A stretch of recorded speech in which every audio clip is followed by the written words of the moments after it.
All right, so we got a 6-iron. This is, I've never hit the ball this good in my life. Of course, the first one I hit here is probably going to be shitty, but.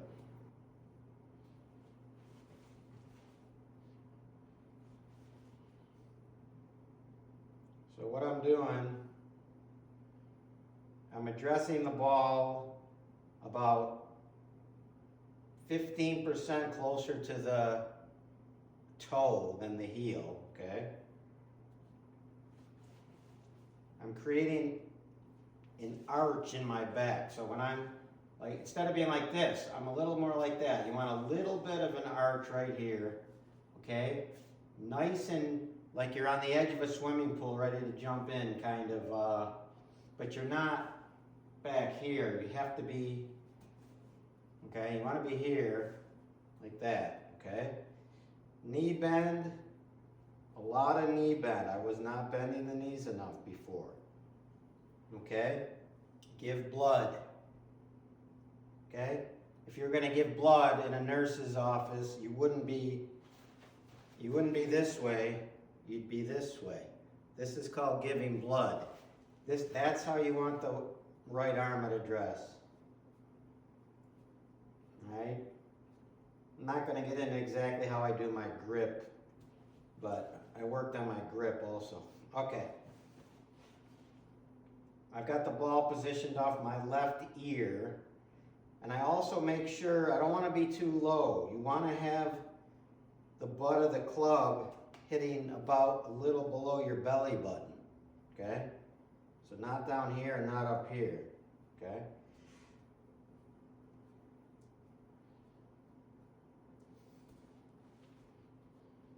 Okay, now, nice and relaxed grip. I'm standing close enough to the ball so that the club is flat. All right? It's off my left ear. Here's the big thing now. What I was doing, okay, I'm going to show you this way. Let's say the ball's here. You don't want to be addressing it like this. Okay, now watch what I'm doing. It's off the left ear, okay? But here's the thing. The hip bump. It does so many things. It's the greatest, it's probably the single most thing that helped me with my swing. So here's what happens. When you're addressing it here, we're gonna bump the hip an inch this way.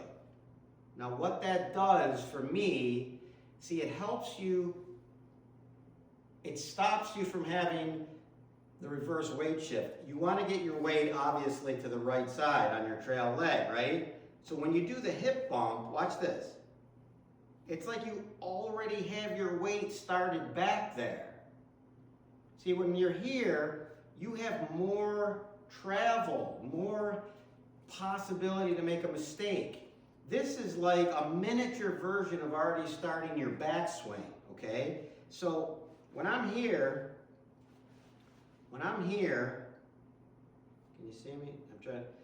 When I'm here and I do the hip bump, okay? I'm already behind the ball, in other words. Okay, so anyway, I'm not gonna waste too much time talking about that, but the hip bump is critical because it already puts you in a good position. Now, the other thing it does is it angles your spine at the proper angle. So when we are, so here's no spine angle. Look, when I do the hip bump, there's a little angle here. My spine went from here to here. That's the angle that we're going to maintain going back and through. So you don't have to fabricate or manufacture it when you're here. If you didn't do the hip bump, you would have to come back and do like an artificial move. But this way, we're just presetting it. It's an incredible thing. Okay, so my backswing is slow and deliberate, and I make sure I turn my body behind it, okay?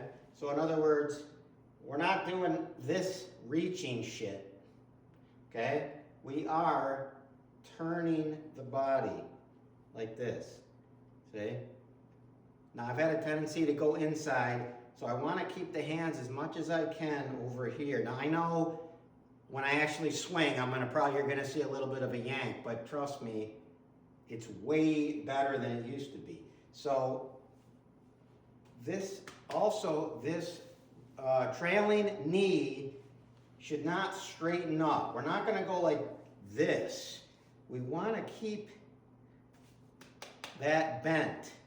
That's how we create the, the connected, grounded. That's how I feel my feet like dig into the ground. Imagine if your spikes had like a sensation and they were like little fingers. You want to be able to feel those spikes go into the ground when you're turning back. If you're just like going like this, you're not going to feel it. That's where I'm getting the power. So anyway, some more on the spike. So what I'm finding, and I was telling my friend Tom this. Here's the 9 thing. You see how this forms a 9? You don't want to take and go like this, because then you've got a 9 with an angled shaft, right? That's taking your arms away from your body without the body moving with it. So what we really want is, you've got the perfect 9, okay? But when I turn back here, I still have that 9. Even my shoulders turned almost 90 degrees, and I still have the 9.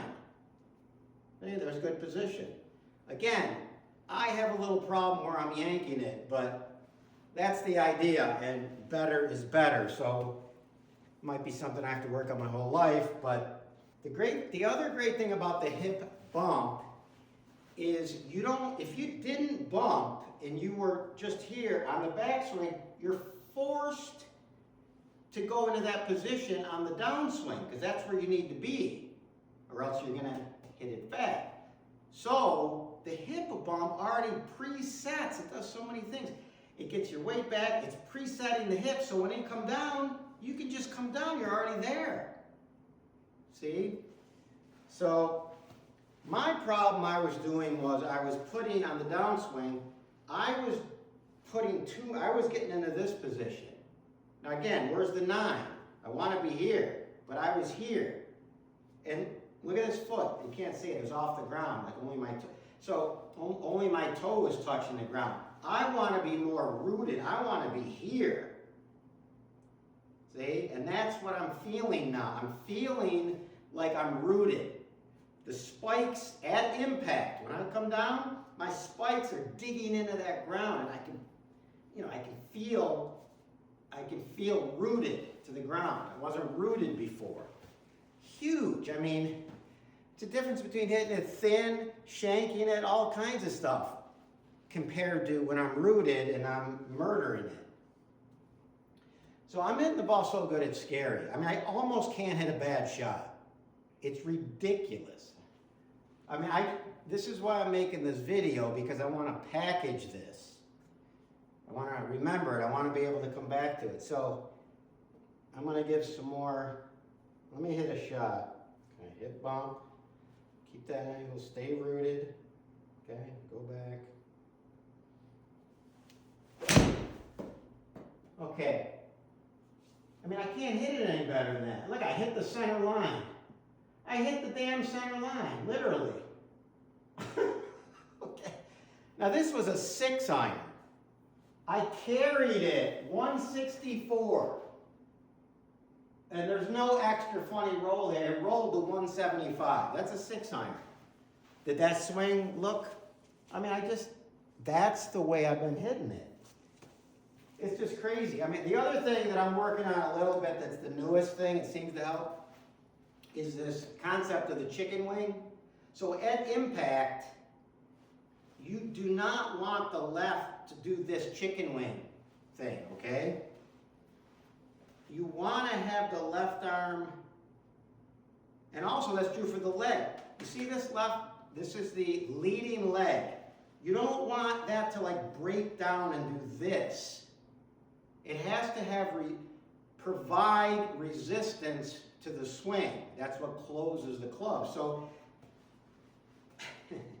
what I'm doing now is, when you're here, let this is the motion the left arm should do, the leading arm. It should fold. And the leg should be providing resistance. So you're more in here, see? Here, instead of a breakdown of that brace. You're hitting, you have there's a brace when you go back for the backswing, and there's a brace when you're actually hitting at impact. You have to have a brace. So, but the biggest things for me have been the setup position, the weight. When I don't keep my weight grounded, rooted, I tend to go up on my toes, and that's called coming out of the shot or over the top, okay? And when you come over the top, you can shank it. And the reason that I shank it, I don't know about everybody else, is that when the club is lined up like this, if I'm not staying back, it's kind of like saying stay on your heels, but it's not exactly that because I'm rooted. But when I get on my toes a little bit, everything's going forward, and then I'm shanking it, okay? But I haven't been shanking many lately. I'm just telling you that it all kind of goes together. So anyway, I'm extremely excited. I'm glad I got this on video. I'm going to come back and look at it in the future, and thanks for watching.